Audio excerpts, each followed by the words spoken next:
कार्यक्रम के सह प्रायोजक हैं दयाल पशु आहार, दूध दमदार, आप शानदार।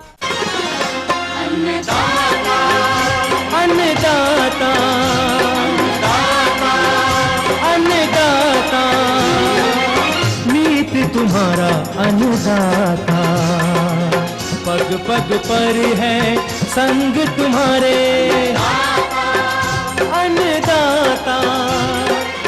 लहू किसानों का बन के पसीना सींचता है धरती का सीना। मेहनत का तेरी हक दिलवाने, नई तकनीक नई खोज बताने।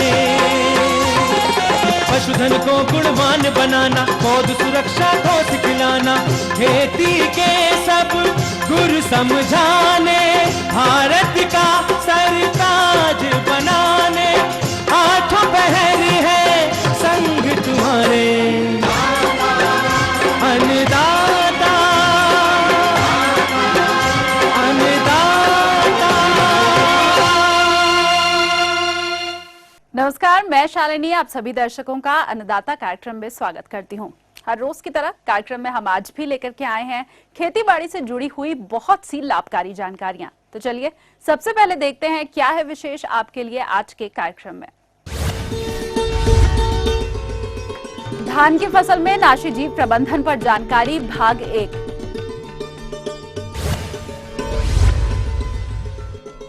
आंवला के फलों की गुणवत्ता और अधिक उपज के लिए बाग में प्रबंधन। स्थल सौंदर्यीकरण के बारे में संपूर्ण जानकारी।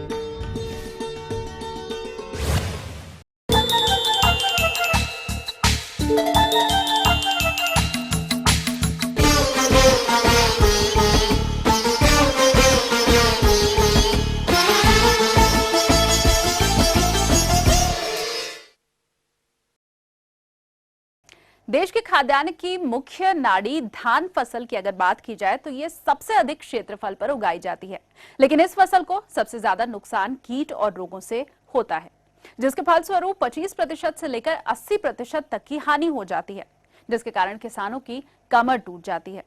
अब आप सोच रहे होंगे कि इस मुख्य फसल को रोग और कीटों से किस तरह से बचाया जाए, तो आइए धान की इस गंभीर समस्या को दूर करने के लिए धान में समन्वित नाशीजीव प्रबंधन के अंतर्गत क्रमवार श्रृंखला का पहला अंश प्रस्तुत कर रहे हैं इस विशेष प्रस्तुति के माध्यम से।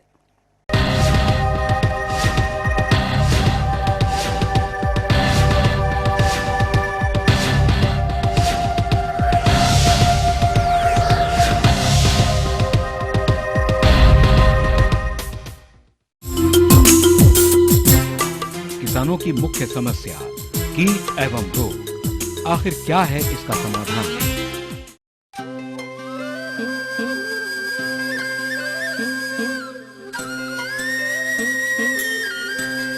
धान हमारे देश की मुख्य खाद्यान्न एवं खाद्य सुरक्षा में अहम भूमिका निभाने वाली फसल ही नहीं, बल्कि यहाँ के करोड़ों लोगों की जीवन रेखा एवं जीविका का मुख्य स्रोत है।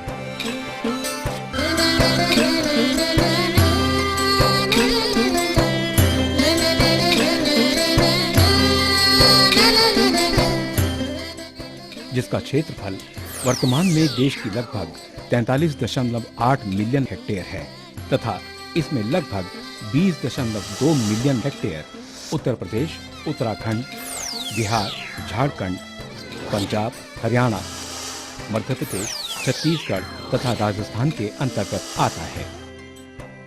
इतने अधिक क्षेत्रफल में की जाने वाली धान की फसल यहाँ के किसानों की जीविका का आधार है, परंतु आज भी इस क्षेत्र में खरीफ मौसम में हरियाली फैलाने वाली धान की फसल उगाने वाले अधिकतर किसानों को दो समय के भोजन हेतु कठिनाइयों का सामना करना पड़ रहा है।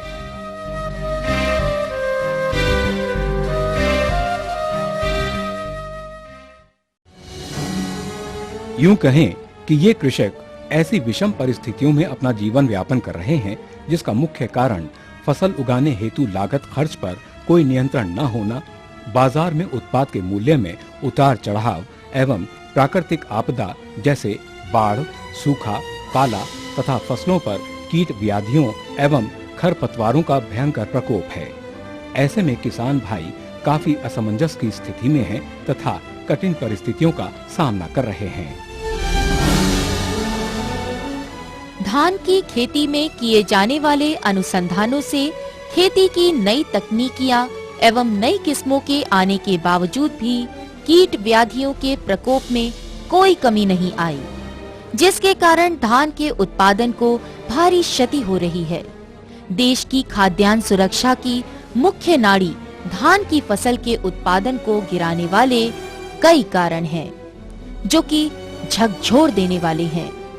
परिणाम स्वरूप धान के कम उत्पादन एवं आय की कमी के कारण किसानों की कमर टूट रही है, जिसमें एक मुख्य कारण धान की फसल में लगने वाले हानिकारक कीट एवं रोग हैं। मुख्यतः कीट व्याधियों के कारण कटाई के पहले 25 से 30% तथा कटाई के बाद 10% उत्पादन की क्षति हो रही है। फलस्वरूप किसान भाइयों के हाथ में इसका वास्तविक उत्पादन नहीं मिल पा रहा है। ये हानिकारक कीट एवं रोग कृषि के लिए ही नहीं बल्कि पूरे विश्व के लिए भी एक अभिशाप है। आखिर यह परिस्थिति कैसे उत्पन्न हुई? फसलों को कीट व्याधियों से बचाने हेतु बिना सोचे समझे किसान आसानी से अंधाधुंध रासायनिक दवाओं का छिड़काव कर देते हैं, जो कि पर्यावरण स्वास्थ्य के लिए घातक परिस्थिति पैदा कर रही है। देश में कपास के बाद धान की फसल में सबसे ज्यादा रासायनिक कीटनाशकों का प्रयोग हो रहा है। भारत में प्रयोग किए जाने वाले कुल रासायनिक कीटनाशकों में 16% इस फसल पर प्रयोग होते हैं।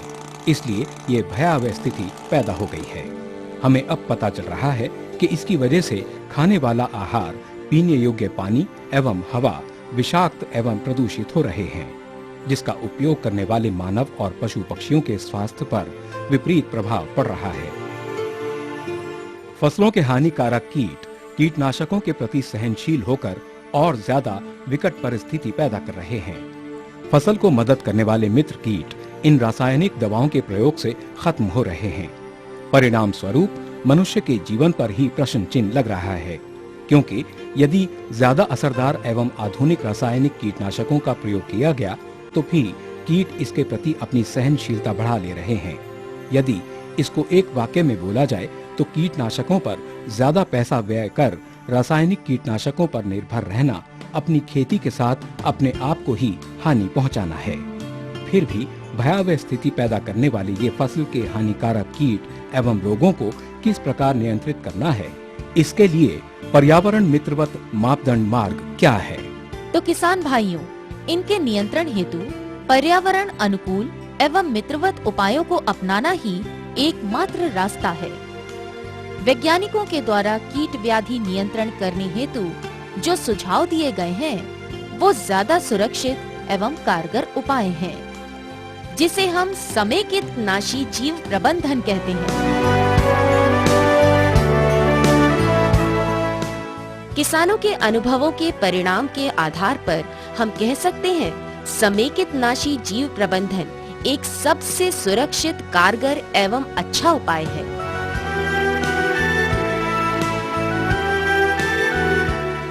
तो किसान भाइयों, समेकित नाशी जीव प्रबंधन के अंतर्गत जलवायु परिस्थिति के अनुसार फसल में लगने वाले कीट व्याधि को परीक्षण करके तथा लगने वाले कारणों का पता कर मानव संसाधन विकास के सभी मिले जुले प्रयास, जिससे हानिकारक कीटों की संख्या आर्थिक क्षति स्तर से नीचे बनाए रखने के लिए कम से कम रासायनिक कीटनाशकों का प्रयोग कर गुणवत्ता युक्त निर्धारित मापदंड अनुसार उपज की प्राप्ति कर सकें। इसमें अपनाई जाने वाली विधि को समेकित नाशी जीव प्रबंधन या IPM कहते हैं, क्योंकि कम लागत में कीट व्याधि प्रबंधन हेतु समेकित नाशी जीव प्रबंधन या कहे कि IPM ही एकमात्र तारक मंत्र है। समेकित नाशी जीव प्रबंधन विधि कीटों के नियंत्रण हेतु एक बार रासायनिक कीटनाशक का छिड़काव करने मात्र से ही कार्य पूर्ण नहीं हो जाता, बल्कि बीज बुवाई से लेकर उपज के विपणन तक प्रत्येक दिन तकनीकी ज्ञान के अनुसार प्राकृतिक विधियों को समाहित कर एवं वैज्ञानिक संस्तुतियों का अनुपालन कर इन कीटों एवं रोगों पर नियंत्रण करने वाला एक ब्रह्मास्त्र है, जो कि पर्यावरण मित्रवत एवं प्रदूषण रहित है।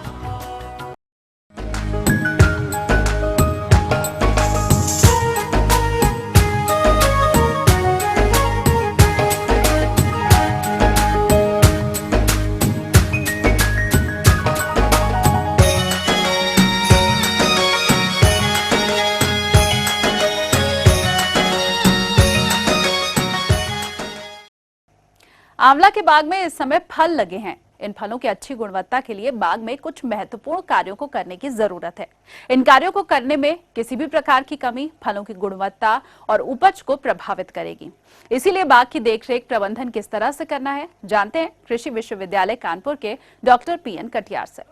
महत्वपूर्ण चीज आपको बता दूं कि आंवले में फूल आने का समय फरवरी और मार्च का महीना होता है।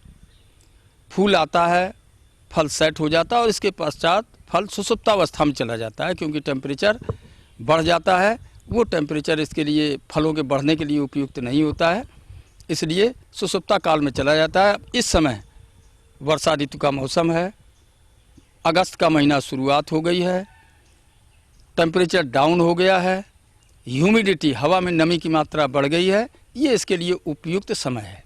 1 सप्ताह के अंदर आपको आंवले में फल दिखाई देने लगेंगे। ज़रूरी है कि जो फल हमें दिखाई देंगे वो उच्च कोटि के हों, उनकी अच्छी वृद्धि हो, अच्छा विकास हो, ताकि हमें अच्छी आमदनी प्राप्त हो सके। इस दृष्टि से ज़रूरी है कि हम इस समय कुछ आवश्यक कार्य संपन्न करते रहें। यूँ बगीचे में वर्षा ऋतु है, बहुत सारे खरपतवार जग रहे हैं। हमको चाहिए कि अब फल आने का समय आ गया है। हम बगीचे की जैसे ही हमें समय मिले हम बगीचे की सफाई, खरपतवारों का नियंत्रण और हल्की जुताई कर दें, ताकि मिट्टी में हवा का प्रवेश सामान्य रूप से हो जाए। दूसरी किसान भाइयों, फल आने का समय है, काफ़ी हरा भरा पौधा है, काफ़ी पत्तियां हैं। कुछ ऐसे कीड़े भी हैं छोटे फल के समय, फलों को भी नुकसान कर सकते हैं, टहनी को भी नुकसान कर सकते हैं, फलों की गुणवत्ता को भी खराब कर सकते हैं। किसान भाइयों, हमें चूँकि या तो हम उसकी टेस्टिंग कराएं सॉइल की, या कि फल की गुणवत्ता को देखें। अभी हमें कुछ भी पता नहीं है कि हमारे फलों की गुणवत्ता क्या होगी, फलों का वृद्धि किस हिसाब से होगा।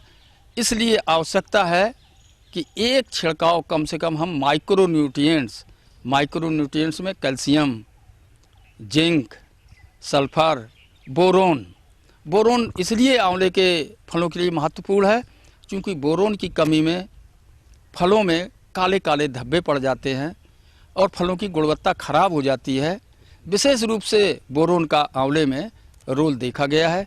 इसलिए 5 ग्राम बोरोक्स प्रति लीटर पानी की दर से, उसी के साथ कैल्शियम भी 0.5% यानी 5 ग्राम दवा प्रति लीटर पानी की दर से यदि घोल बनाकर एक छिड़काव कर दे बढ़िया तरीके से, पत्तियां, शाखाएं, फल सभी इसको अवशोषित कर लेंगे और इस कमी की पूर्ति हो जाएगी। फलों की गुणवत्ता अच्छी हो जाएगी। फलों में यदि ड्रॉपिंग भी हो रही होगी तो वो भी रुक जाएगी और अच्छा क्वालिटी का आंवला आपको प्राप्त हो जाएगा। ज़रूरी है कि हम पौधों को देखकर, अपने खेत की ज़मीन को देखकर, तदनुसार वर्षा ऋतु के समय समुचित समय पर कार्रवाई करते रहें, जिससे कि हमारे पौधों से अच्छी उच्च कोटि का आंवला प्राप्त हो सके और हमें बाज़ार में अच्छा दाम प्राप्त हो सके। तो ध्यान रहे कि हमें माइक्रोन्यूट्रिएंट्स का एक छिड़काव करना है, कीटनाशक दवा का एक छिड़काव करना है, ताकि कोई कीड़े वगैरह उसको नुकसान न कर पाएँ, और ज़मीन की जुताई करना है जिससे कि हवा का प्रवेश होता रहे। मैं समझता हूँ कि यदि आपने ये 2-3 कार्य बरसात के समय करते रहे तो निस्संदेह आपके अच्छी क्वालिटी का आंवला आपको प्राप्त होगा और हर पौधे से अच्छा उत्पादन भी प्राप्त होगा। आंवले की फ्रूट ड्रॉपिंग कम से कम होगी। तो ये थी कुछ उपयोगी जानकारियां। अब लेंगे एक छोटा सा ब्रेक, जल्द लौटेंगे और कार्यक्रम में आगे भी आपको देंगे बहुत सी महत्वपूर्ण जानकारियां। तो बने रहिए हमारे साथ। गन्ने की उचित बढ़वार और अधिक उपज के लिए फसल में किए जाने वाले प्रबंधन कार्य।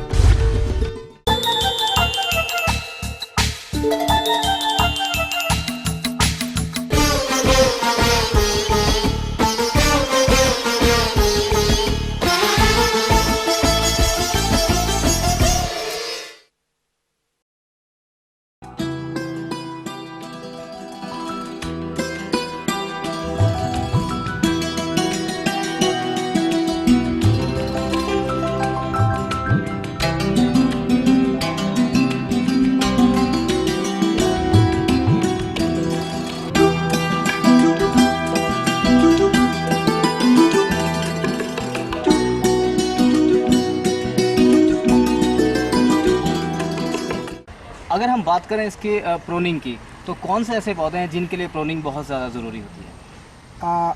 जैसे मैंने आपसे बात की थी, क्लस्टेमन है जो आप देख रहे हैं कि मेरे बिल्कुल पीछे आप क्लस्टेमन के पौधे देख रहे हैं। उसकी प्रूनिंग की वजह से इसको आज हम तोपायरी का रूप दे पाए हैं। और प्रूनिंग जो है वो हमारे जो आपके रोज़ हैं उसमें भी बहुत जो है ज़रूरी है। और आप कह सकते हैं कि जैसे आप बोगनविलिया की अगर तोपारी बनाना चाहें, उसको आप लताओं के रूप में चढ़ाना चाहेंगे, तो सभी की काट छाँट जो है आपको जिस तरह का पौधा जिस रूप में चाहिए उस तरह की काट छाँट आपको करनी है। कहने का मतलब मेरा ये है कि रोज़ में अगर आप काट छाँट नहीं करेंगे तो दूसरे साल उसमें फूल आएंगे या नहीं आएंगे। आएंगे तो बहुत, जिसको कह सकते हैं अच्छे किस्म के वो फूल नहीं होंगे। तो किसी भी पौधे के लिए जो ये बहुत ज़रूरी है कि इसमें काट छाँट जो है बहुत अच्छे तरीके से की जाए।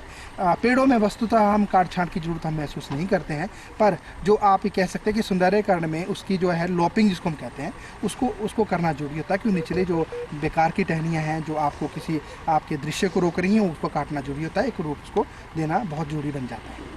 तो अगर हम बात करें कि जैसे कि जो फूल हैं या पेड़ पौधे हैं या लताएँ हैं, उनके लिए क्या कोई कीटनाशक का भी छिड़काव किया जाता है? हाँ, क्योंकि आपको देखना कि किसी भी पौधे में कीटनाशकों का जो है वो छिड़काव करना बड़ा जरूरी होता है, क्योंकि इसमें विभिन्न तरह के कीटनाशक आते हैं कि जो कीट हैं वो आते हैं, तो कीटनाशकों का यूज़ हम करते हैं।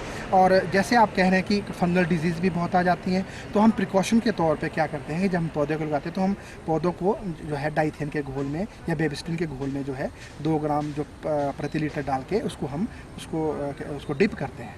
उससे क्या होता है कि जो बीमारी है वो वस्तुतः शुरू में उसको हम ख़त्म कर देते हैं। उससे पौधों को जो है बहुत अच्छा उसकी ग्रोथ होती है और फंगस का अटैक कम होता है। उसके बावजूद सभी पौधों में हम जो है हमें करना चाहिए कि जो कम से कम झाड़ी नुमा पौधे हैं उसमें हम डाइथेन और बेबिस्टिन की जो है हम स्प्रे करते रहें। उससे क्या होगा कि आपको फंगल अटैक उसमें नहीं हो पाएगा। और कीटनाशक जो है, क्योंकि विभिन्न तरह के कीट हैं, जो अलग अलग तरह के कीट जो आएंगे उनको अलग अलग तरह की जो बीमारियों का रोकथाम हमें करना पड़ेगा। तो अगर हम ओवरऑल बात करें तो जो हमारे किसान भाई हैं, ये सौंदर्यकरण की तकनीक से जो आपने बताई, अगर इसको सीख के किस तरह से अपनी आजीविका कमा सकते हैं? अब आप देखेंगे कि जो आपका स्थल सौंदर्य है, तो आजकल सभी लोगों के मन में एक भावना आ रही है कि आपके घर के आसपास अच्छा जो है एक वातावरण होना चाहिए। उससे क्या होगा कि पेड़ लगाने से हमारा जो कह सकते हैं कि जो वातावरण है वो अच्छा होता है। और पेड़ जो है हमारा जीवन है, पेड़ हमारे जीवन है। तो आप ये कह सकते हैं, क्योंकि आप जो सरकार है वो भी बहुत जोर दे रही है कि जगह जगह पे पेड़ लगाए जाएं।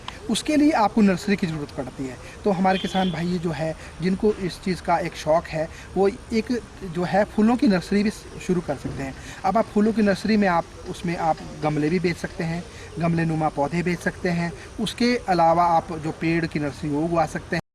मुख्यतः हम जो तोपायरी है वो कई पौधों की या पेड़ों की या झाड़ियों की तोपायरी बन सकती है, पर मुख्यतः हमने यहाँ पे जो तोपायरी बनाई है वो दुरांता की, और जिसको कहते हैं बोटल ब्रश, उसकी हमने बनाई है। बोटल ब्रश हमारे पास यहाँ पे 2 तरह के बोटल ब्रश है, जिसमें एक गोल्डन है और एक ग्रीन वाला है।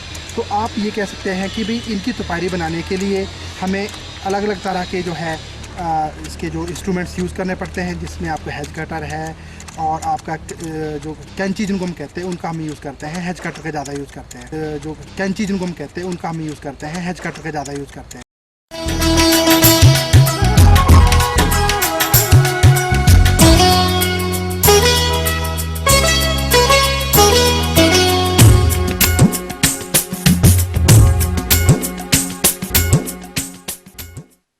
गन्ने की फसल इस समय विभिन्न अवस्थाओं पर है। फसल की उचित बढ़वार और अधिक उपज के लिए किसान भाइयों को फसल में कुछ महत्वपूर्ण कार्यों को करना होता है, लेकिन ऐसा देखा गया है कि अधिकतर किसान बुआई के बाद प्रबंधनों को ठीक प्रकार से नहीं अपनाते, जिससे गन्ने की फसल कमजोर और कीट रोगों से ग्रस्त हो जाती है। वहीं कुछ किसान गन्ने की देखरेख सही ढंग से करके अच्छी आय ले रहे हैं। मैं अपना 2 एकड़ खेत गन्ने की बुआई में मतलब लगाया हुआ हूँ। एक वैरायटी है उसमें COS 1434 और एक है COS 7250। देखिए हर गन्ने के पहले जो COS है तो सेवराही की वैरायटी होती है, मतलब सेवराही की वैरायटी है, और COS शाहजहाँपुर की वैरायटी। देखिए गन्ना की खेती तो बहुत अच्छी खेती है, नगदी फसल है। इसमें पानी कम भी लग जाए, वातावरण, जैसे भारतीय खेती प्रकृति का जुआ है। विश्व में जितने भी उद्योग धंधे हैं सबसे जोखिम भरा कोई धंधा है तो खेती है, लेकिन इसमें गन्ने का अगर हम खेती करें तो इसमें कम से कम प्रकृति का कम मतलब उसको न ले करके हम अपनी खेती को कर लेते हैं। जैसे मान लीजिए इस टाइम बारिश कम है, अब धान की खेती में हम लोग परेशान हैं, लेकिन गन्ने में कोई बात नहीं है। 15 दिन के बाद अगर बारिश नहीं हुआ 20-25 दिन, तो अब हम गन्ने में पानी चलाते हैं। इस टाइम हमारा गन्ना बढ़ गया है। इसमें अगर हमारा गन्ना 1434 है, इसको बधाई करना ज़रूरी है। तो 2 गन्ने का वैसे बधाई 2 बार होती है। पहले हम लोग गन्ना अभी इधर अगस्त महीने में एक बधाई करते हैं, फिर बाद में बधाई 2 गन्ने के मतलब 2 घोआ होता है, 2 गन्ने दोनों घोआ को लेकर के बांध देते हैं। इस गन्ने के मतलब इस घोए के गन्ना और उस घोए को दोनों लेके बांध देते हैं। बाद में सितंबर में फिर अगले बाद एक 2 और बधाई करते हैं ताकि गन्ना ढाने न पाए। इसके बाद है गन्ने में इस समय कीड़ों की समस्या आती है, जैसे टॉप बोरर है। देखिए टॉप बोरर जब देखिए दोनों बात है। शुरू में जब हम लोग बसंतकालीन गन्ना चाहे गन्ना बोते हैं तो उसमें अंकुर बेधक लगते हैं, इधर टॉप बोरर। तो टॉप बोरर जब पानी की अधिकता ज़्यादा होती है टॉप बोरर की संख्या बढ़ती है, और वही अंकुर बेधक में पानी की कमी के नाते अंकुर बेधक ज़्यादा लगता है। लेकिन इधर हम देखिए कीटनाशक तक का मतलब मैं विरोध करता हूँ, हर किसान भाई से यह अनुरोध करता हूँ कि कीटनाशक का कम से कम प्रयोग करें। अब देखिए इधर अगर टॉप बोरर है तो उसके लिए हम लोग जैविक भवन खजनी रोड पर है केंद्रीय जैविक भवन, वहाँ से हम लोग टाइको कार्ड उसके अंडे होते हैं वो ला के हम लोग 1 एकड़ में 4-5 कार्ड काट के इधर लगा देते हैं, या टॉप बोरर के अंडों पर जा करके अंडा दे करके अंड परजीवी है उनको नष्ट कर देता है। अगर किसान भाई ज़्यादा परेशान हो तो इसके अंडे को नष्ट कर दें, टॉप बोरर के अंडे को, तो यह निदान हो जाता है। किसान भाई कीड़ों के चक्कर में ज़्यादा परेशान हो जाते हैं। फिराडान कोई किसान भाई फिराडान डालते हैं, वो भी उसका नियम है कि 12 किलो प्रति एकड़ आप डालिए, लेकिन मिट्टी चढ़ा दीजिए। लेकिन हमारे किसान भाई यूरिया डाल के मिट्टी चढ़ाते हैं, अरे यूरिया में मिला के डालते हैं, ठीक नहीं है। इसके बाद इधर हम देख रहे हैं कि कुछ पायरीला की समस्या है। दिसंबर जनवरी में हम लोगों का गन्ना कटा तो पायरीला खूब थे, उसके खाने वाले नहीं थे। लेकिन इधर तो हमने अपने खेत की निगरानी किया है तो देखें इसकी पायरीला के जो अंड परजीवी हैं इनको खाने मतलब इनके ऊपर अंडा दे करके इनको नष्ट करते हैं, एप्रिकेनिया नाम के कीड़े होते हैं, वह हम दिखाई अब दे रहे हैं। तो किसान भाई को ज़्यादा घबराने की जरूरत नहीं है, पायरीला को समझें, पायरीला के अंडे को नष्ट कर दें। अगर आपके खेत में एप्रिकेनिया के अंडे नहीं हैं तो उसको दूसरे कहीं खेत से ला करके जहाँ ज़्यादा उनको ला करके उसमें छोड़ दें।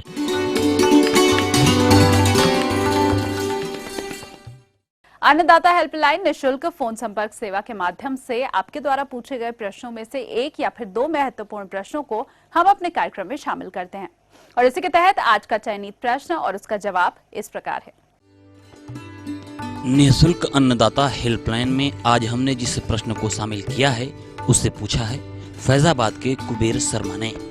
आपने दुधारू पशुओं में आफरा की समस्या के निदान पर जानकारी चाहिए, तो इसके लिए देखिए कार्यक्रम का यह अंश।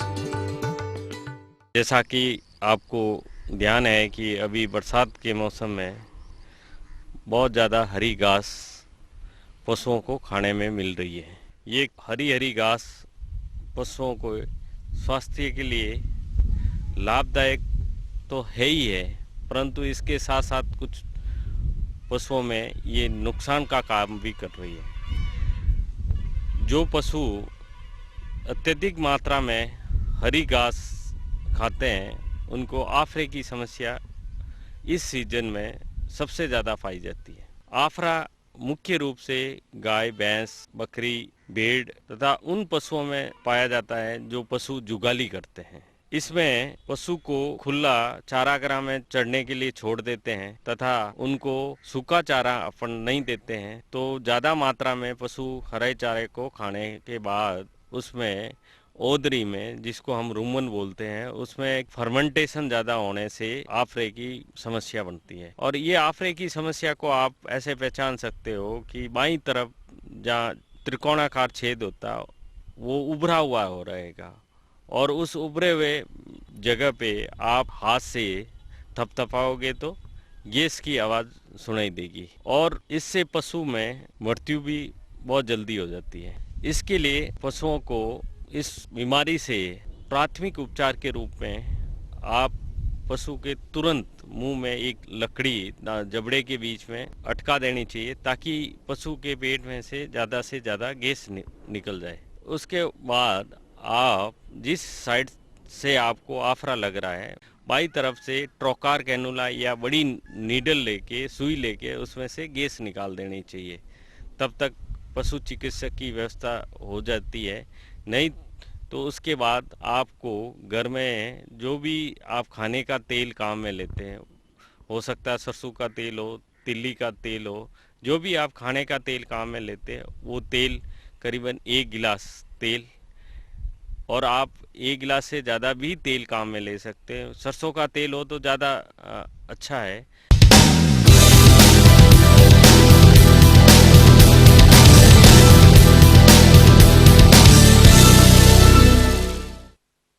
राज्य की विभिन्न मंडियों में कृषि उत्पादों के चढ़ते उतरते बाजार भाव की संक्षिप्त जानकारी इस प्रकार है।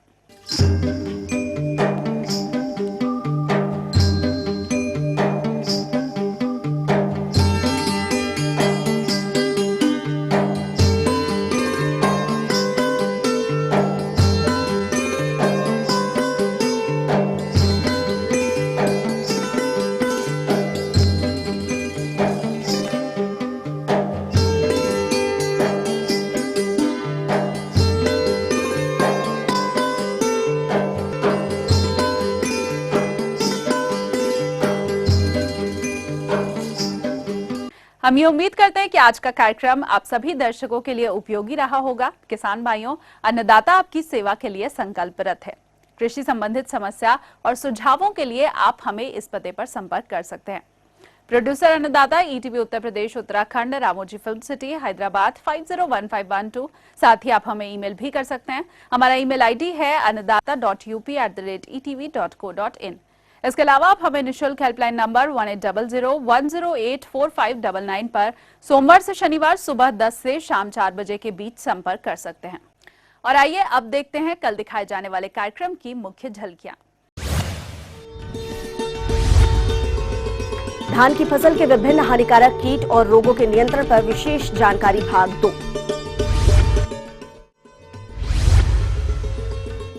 अधिक फूल और फलन के लिए कटहल के बाग में किए जाने वाले प्रबंधन कार्य। तो फिलहाल अन्नदाता की पूरी टीम को दीजिए इजाजत। कल फिर से इसी समय आपसे मुलाकात होगी कृषि संबंधित कुछ और रोचक जानकारियों के साथ। नमस्कार।